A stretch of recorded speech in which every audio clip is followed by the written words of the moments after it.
মাদক চক্রের দাপট আর সংঘাতে বিপর্যস্ত মেক্সিকোর জনজীবন। এই চক্রকে দমন করতে রীতিমতো হিমশিম খায় মার্কিন আইন প্রয়োগকারী সংস্থাগুলো। নিত্য নতুন উদ্ভাবনী উপায়ে মার্কিন কর্তৃপক্ষের চোখে ধুলো দিয়ে নিজেদের অবৈধ কর্মকাণ্ড চালিয়ে যাচ্ছে মেক্সিকোর ড্রাগ কার্টেল। এরই মধ্যে দেশটির মাদক পুনর্বাসন কেন্দ্রে ঘটছে একের পর এক দুর্ঘটনা।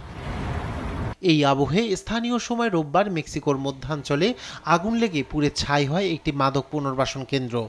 এতে ঘটে বহু হতাহতের ঘটনা। এই ঘটনাকে অত্যন্ত ভয়াবহ হিসেবে আখ্যায়িত করেছেন প্রত্যক্ষদর্শীরা।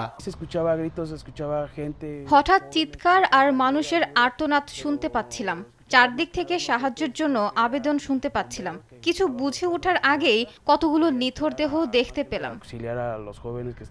এদিকে আগুন লাগার কারণ তাৎক্ষণিকভাবে নিশ্চিত হওয়া যায়নি। তবে ওই এলাকায় সক্রিয় মাদক চক্রগুলোর বিরুদ্ধে আগেও এমন কেন্দ্রগুলোতে হামলার অভিযোগ রয়েছে। রোগীদের জোর করে দলে ভেড়াতে চায় এসব চক্র। স্থানীয় প্রশাসন জানায় ঘটনাস্থল থেকে আলামত সংগ্রহ করে এবং প্রত্যক্ষদর্শীদের জিজ্ঞাসাবাদ করেছেন তদন্তকারীরা। চলতি বছরের এপ্রিলে মেক্সিকোর সংকটাপন্ন সিনালোয়া রাজ্যে আরেকটি মাদক পুনর্বাসন কেন্দ্রে গুলিবর্ষণের ঘটনায় অন্তত 9 জন নিহত হয়েছিল। মাদক চক্রের প্রস্তাব প্রত্যাখ্যান করায় তাদের হত্যা করা হয়। 2006 সাল থেকে অপরাধ দমনে অভিযান শুরু করে মেক্সিকো সরকার।